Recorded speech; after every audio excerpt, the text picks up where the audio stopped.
السلام عليكم ورجعنا للدوري تاني. كان لازم النهارده نكسب والحمد لله كسبنا وبأداء إلى حد ما كويس طبعا، خصوصا الشوط التاني. هنخش على التشكيلة وعلى الماتش على طول. الأهلي ابتدى نفس التشكيلة بتاعت الماتش اللي فات، ما عدا طبعا يعني حوار شوبير والشناوي والهري ده كله، وابتدى مروان عثمان برضو زي الماتش اللي فات. وخلاص باين ان الراجل مش عايز جريديشار، حتى بقى بالنسبة له بديل تالت بعد طاهر، فخلاص مشي بقى، مشي الراجل مش عايزه. فنخش على الشوط الأول عشوائي قوي بصراحة. لولا الغلطة اللي غلطها المدافع بتاع دجلة كان الماتش هيستمر فترة 0-0. الشوط الأول كله على بعضه أبرز ما فيه هو الغلطات بتاعت دجلة. كويس إن الأهلي استغل طبعا يعني، وتريزيجيه بيستمر على التهديف بتاعه، وده حاجة كويسة حتى لو أنت وحش. وباين قوي إن تريزيجيه بدنيا وحش، باين حتى من جريته يعني. لو الناس تركز، لا هو مش قادر يجري قوي، في مشكلة بدنية تقريبا، مش عارف بصراحة، بس اللي باين كده قدامك انت بتشوف وبتستنتج. الشوط الاول برضو يقول لي زيزو، للناس اللي بتقعد تنتقده، زيزو مجرد عرضيات، هو ما كانت عرضيات، فانت ما تستغلوش في حاجة بره كده. وهو كمان ما يقعدش يتفزلك عايز يعدي والحوارات دي، لا هو انت يا باشا ما بتعديش مهاريا. زيزو صعب قوي يعني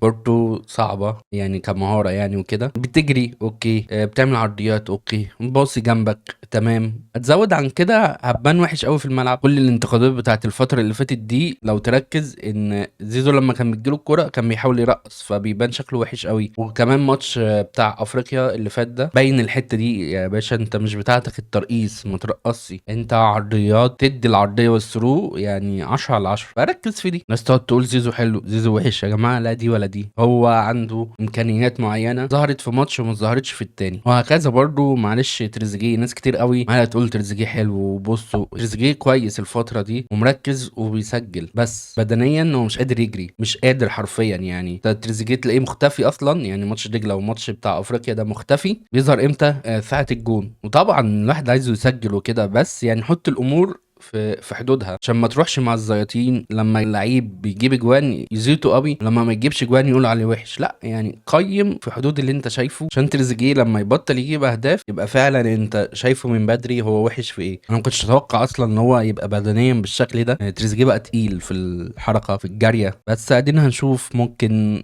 يتحسن مع الوقت بدنيا وكده. ونخش على الشوط التاني اللي خلى حرفيا الماتش يبان شكله حلو قوي للاهلي وجميل. انت دفعت ولعبت على المرتده، فكل الهجمات عندك انفرادات بصراحه، خلت شكلك جميل. لا انت بتروح في هجمات، وامام عاشور يدي سروهات خلتك تروح على الجون اكتر. كان كل ده تمام لحد ما حصلت التبديلات اللي هي هوجه كده مره واحده. انا بكره دايما التبديلات كلها بتبقى كده مره واحده، لا يعني كل لعيب ورا التاني يعني 15 دقايق بين كل واحد، عشان ايه؟ كلنا نازلين اهو، فخلاص الماتش انتهى مش مهم، فكله بقى بينزل يلعب على مزاجه وهكذا يعني. اول ما التبديلات دي نزلت شكرا الماتش انتهى يعني. بس نتكلم على كذا لعيب في الاخر كده. امام، هل حد عنده راي غير ان امام احسن لعيب في الاهلي السيزون اللي فات حتى دلوقتي؟ طب ايه رايك بقى لما يبقى في اتنين زي امام في الملعب؟ انت شايف ايه يعني؟ هل شايفها مشكله؟ لا هو ده اللي دايما بقوله، يلعبوا باتنين يعني نص ملعب هجومي امام، ودايما بقول كده جنبه من رمضان. هتخلي شكل الفرقه في حته تاني، وتخليك في الماتشات اللي اصلا صعبه يعني. ماتش النهارده ده مش صعب يعني، عادي. الفرقه اللي قدامك الشوط التاني شوارع. خليك في الماتشات الصعبه لا تمسك كوره وتعرف تباصي اكتر. لو انت زعلان ان الواحد عايز يبقى فيه اتنين امام في الملعب، يبقى انت شايف غلط يعني. اتنين امام في الملعب احسن ما يبقى فيه اتنين مروان. واضحه اهي. جه على النقطه التانيه برضو، مروان عثمان ده تحليل كده مبدئي. هو وينج كويس يعني، كورته كويسه، بيعرف يلعب اللي حواليه، ستايله كله ده انت وينج ممتاز. لكن ما لعبش راس حربه عشان برضو ايه، ما يقعدش يلعب راس حربه والناس تقعد تظلمه، لا،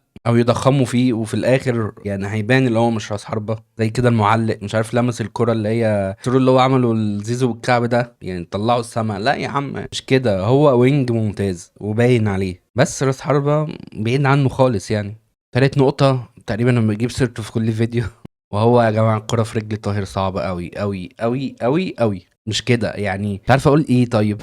انا زهقت من الانتقاد فيه، بس يكرهك في الكورة والله. انا ما اتمنهوش لألد اعدائي. كورة في رجله يعني، مش عارف اقول لك ايه، ما بيعرفش يدريبل، صعب قوي بصراحة. غير طبعا ان الاستاد يعني هو شكله من فوق جميل وزي الفل، بس يعني بس وحش قوي على فكرة. لو تركزوا حتى في الباصات او في الجارية بتاعت اللعيبة، لا مليان رمل تقريبا، متفهمش فيه ايه. بس يعني بعيد عن النقطة دي، والله لو بيلعب على كامب نو هيفضل زي ما هو. عايزين بقى نشوف بالعمل، كفاية قوي كده. كفايه قوي على كوكا وعلى اي حد في الناحيه دي.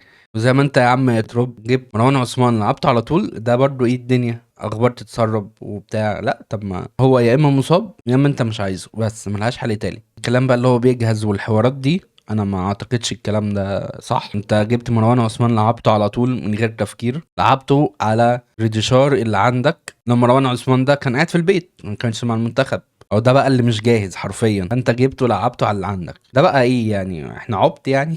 انت بتاخد نفس المبدأ تشوفه على عنصر تاني. ما عملتش كده مع بالعمري اللي هو جاي من افريقيا، هو الراجل جاهز. استدينا نشوف الايام الجايه هتودينا على فين مع عم ترب ده. ادينا هنشوف، ونشوفكم في حلقه جديده.